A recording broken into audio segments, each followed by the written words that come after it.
Olá você que está nos assistindo em mais um Comunidade Plus. E aqui nessa mesa eu tenho só mitos, só convidados especiais aqui conosco. Pastor Elbert, líder de jovens da Associação Paulista Sudoeste. Pastor Elbert. Olá galera, um prazer de novo estar com vocês aqui para a gente poder estudar esse assunto que é da hora. Top! E aqui do meu lado, pastor líder dos jovens da região leste de São Paulo, pastor Fabrício. Obrigado, Yuri. Um abraço, pessoal da ZL aí. Tamo junto. Valeu, valeu. E aqui o nosso líder para todo o estado de São Paulo, o pastor Cândido Gomes. Pastor, que prazer estar aqui com o senhor mais uma vez. Tamo junto, meu amigo Yuri, Fabrício, Elbert e você que tá aí, que lidera o PG, que faz parte de um PG jovem, que a nossa conversa aqui, o bate-papo, inspire e abençoe você também. Vamos juntos. Pastor Elbert, o que é que nós temos para hoje aí no nosso bate-papo? Pastor Cândido, hoje nós temos um tema bem interessante. O Evangelho é para todos? Essa é a pergunta, né? O texto que foi preparado pelo nosso colega pastor Eduardo e ele abordou aqui o tema através desse texto da Bíblia aqui, que está em Atos, capítulo 10. Nós vamos ler aqui o verso 34 até o verso 35 e diz assim: Então falou Pedro dizendo: Reconheço por verdade que Deus não faz acepção de pessoas. Pelo contrário, em qualquer nação, aquele que o teme e faz o que é justo, lhe é aceitável. Muito bom. Esse texto que o pastor Eduardo Giglio escreveu, ele traz assim, um testemunho interessante, né? Ele assistiu algum tempo atrás alguns jovens indo para um show de rock e ali eles foram para evangelizar. E abordavam as pessoas e ofereciam oração, alguns aceitavam, outros não e tal, mas o que ele destaca no seu texto, assim, principalmente, é a conclusão a que ele chegou diante de uma fala de um dos garotos. A gente não tem direito de dizer quem pode ou não receber o evangelho, a gente precisa pregar para todos. E aí aqui a gente começa o nosso bate-papo. Queria lançar aqui a primeira pergunta, pastor Yuri. Eu queria saber a sua opinião, seu ponto de vista. Será que de alguma forma, na nossa prática como igreja, a gente tem selecionado aqueles que vão receber o evangelho? Pastor, quando você estava fazendo essa pergunta e falando, e quando eu li esse texto, eu também fiquei um pouco pensativo sobre a quantidade de vezes que a gente deixa o nosso evangelho um evangelho estético. E o nosso evangelismo também é um evangelismo estético.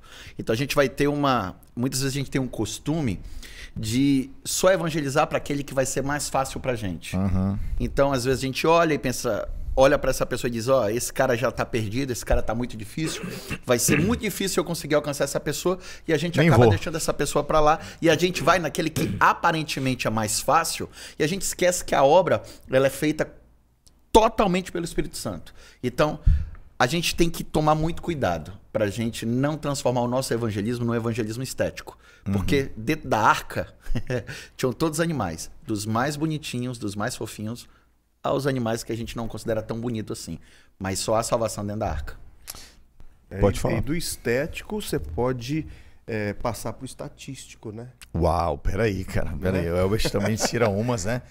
Agora explica, vai lá, do estético para o estatístico. Porque quando você olha para uma pessoa e pensa também na facilidade de conquistá-lo para Cristo, você está pensando assim em conquistar o maior número de pessoas. Né? E quando você pensa na obra do Espírito Santo, e Jesus, quando esteve aqui na Terra, também agiu dessa forma, ele não olha para a pessoa, se ela é rica ou se ela é pobre, se ele é sábio ou indouto, né? Ele olha para a pessoa como um potencial candidato ao reino. Todos nós somos filhos, né? E Deus, ele se preocupa com todos os filhos. Aqueles que rejeitam, os que não rejeitam. Deus ama a todos nós. O fato de rejeitarmos o amor de Deus, isso não vai mudar o que ele sente por nós. Então, quando Deus olha para o ser humano, ele olha de uma forma diferente que a gente, né? A gente fica pensando, por exemplo, quando alguém entra dentro da igreja, não é? E às vezes, dependendo de como ela entra, as roupas que ela está vestida, a gente tem um olhar diferente, não é? E às vezes até, dependendo da situação, as pessoas torcem para que aquela pessoa nem volte para a igreja, que pode contaminar, né? Ou pode trazer alguma coisa ruim para a igreja, um escândalo, quando na verdade Jesus ele vê o coração, né? A Bíblia mesmo fala assim que nós olhamos o que é exterior, mas Jesus vê o coração. Eu creio que Deus ele se preocupa com com o nosso real motivo por estarmos ali. Outro dia eu estava assistindo uma fala de um pastor e às vezes falando sobre julgamento, né? Ele falou assim que muitas vezes a gente julga uma pessoa porque a gente não sabe quais foram as opções que ela teve e nem os motivos para realizar ou fazer ou agir de uma determinada forma. E é isso aí, né? Nós não temos condições de classificar quem tem condições, quem não tem condições, porque só Deus pode conhecer todas as nuances, né, da vida de uma pessoa e a decisão que ela tomou também, os motivos pelos quais ela tomou. Verdade. Cândido, eu acho que essa postura, né, nossa, né, que é bem geral mesmo, ela é real, ela existe. Que existe em nosso meio, ela é uma evidência da nossa má compreensão do Evangelho, né? Que era a situação de Pedro, né? Sim. Então, quando Jesus começa a se aproximar de Pedro e falar, Pedro, olha, aí vem a visão do lençol e tal, né? Sim. Mas Deus queria ampliar a visão de Pedro para essa realidade que ele tem filhos em todos os lugares. Aliás, as maiores afirmações de Jesus a respeito de fé e obediência nele foram para pessoas que não eram do povo judeu na época, né? E isso também foi muito recorrente, né? Pessoas que aceitaram rapidamente e fizeram já o seu trabalho, entenderam o Evangelho e foram espalhar para outros. Enquanto isso, aqueles que deveriam entender, né, e ter uma visão mais ampla não tiveram. Pedro demorou muito. Para sair de Jerusalém foi uma loucura, né? E a gente às vezes passa pelo mesmo, né, o mesmo equívoco, né, da gente ter essa limitação em relação àqueles a quem Jesus pode alcançar. O Evangelho pode alcançar qualquer pessoa. Eu até costumo dizer que quando você tiver dúvidas, olha no espelho. Alcançou você.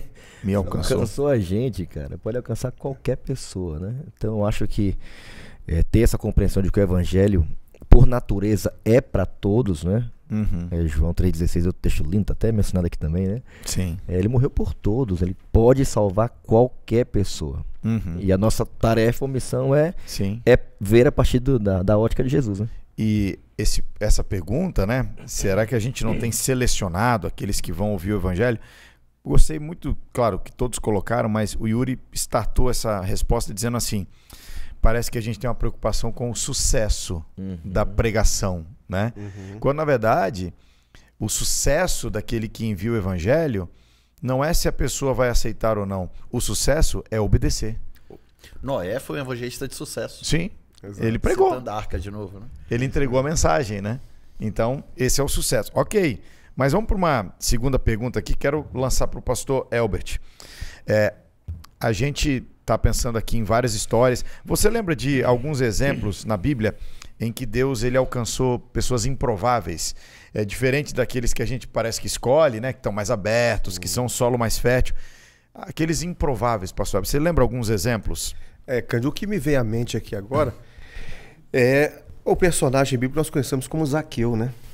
Verdade. Zaqueu era um cobrador de impostos e, naturalmente, aquela função naquela época causava uma certa repulsa em todas as pessoas, especialmente aqueles que estavam ali sob a opressão, né, do povo que dominava, no caso, os romanos. Então, muitos daqueles coletores de impostos eram odiados, né? Eram mal vistos. E, no entanto, Zaqueu, que era uma pessoa totalmente improvável, foi aquele que abriu o seu coração, né, e recebeu Jesus em casa. E recebeu Jesus em casa. Então, aí você vê uma diferença de, por exemplo, um outro personagem, que é o jovem rico, que ele era um príncipe, né? Ele era um frequentador da sinagoga, era um príncipe em Israel. Guardador dos mandamentos. Guardador de todos os mandamentos. Ele tinha todas as qualificações para que ele pudesse ser um verdadeiro cristão e obedecer. No entanto, a história de cada um deles revela que, embora Zaqueu fosse um indivíduo improvável, ele aceitou.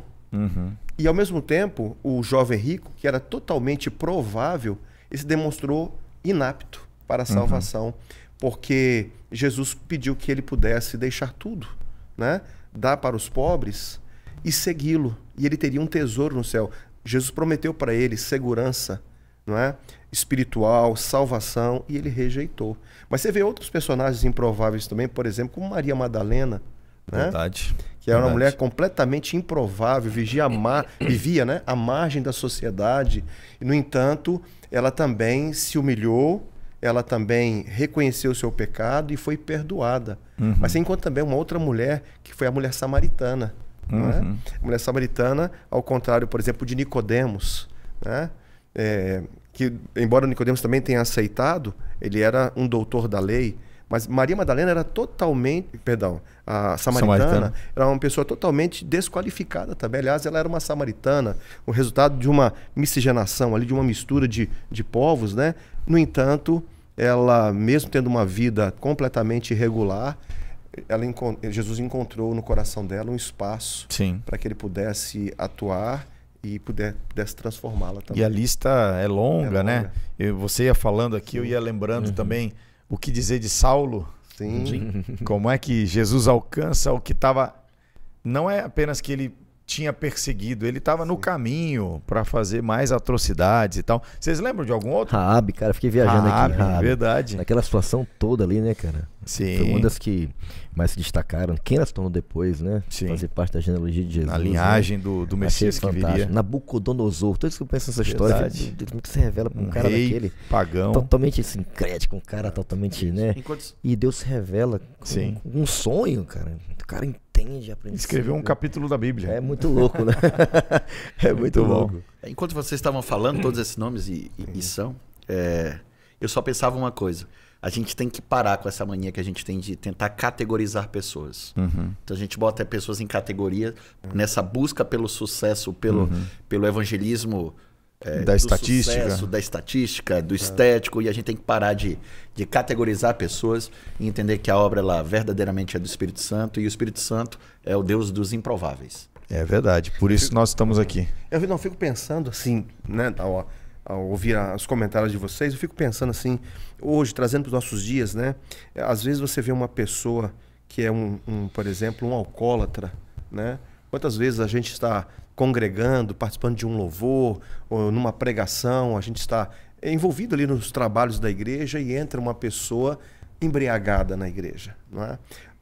No primeiro momento, a primeira reação nossa é dizer, pô, já veio um camarada incomodado, atrapalhou o culto. Eu fico pensando se Jesus tinha essa mesma atitude ou teria esse mesmo sentimento, né? Porque a gente não conhece as pessoas, mas Jesus conhece todo mundo e conhece os motivos de cada um, por que tomaram as decisões que tomaram. Então o olhar de Jesus ele é diferente, mas nós podemos ter esse olhar também, né? Porque nós podemos ser semelhantes a Jesus. Então, mesmo que a gente não consiga enxergar, a gente tem que pedir a Deus, Senhor, me ajude a enxergar né, nessa pessoa o que o Senhor pode fazer por ela. Porque Deus quer fazer e Ele pode. Às vezes a gente duvida porque a gente não tem o poder.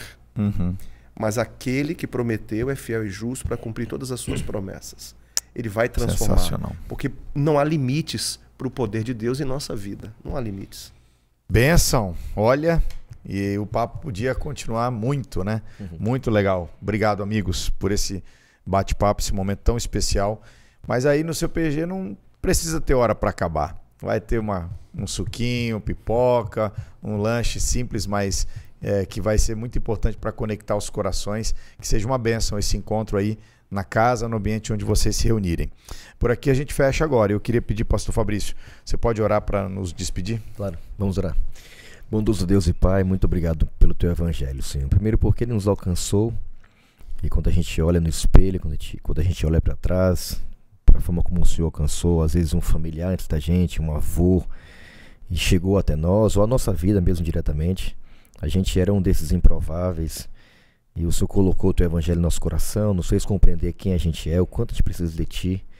E quando a gente tiver dúvidas, quando a gente ficar com essa neura de ficar selecionando pessoas, que o Senhor nos lembre do que o Senhor fez por nós.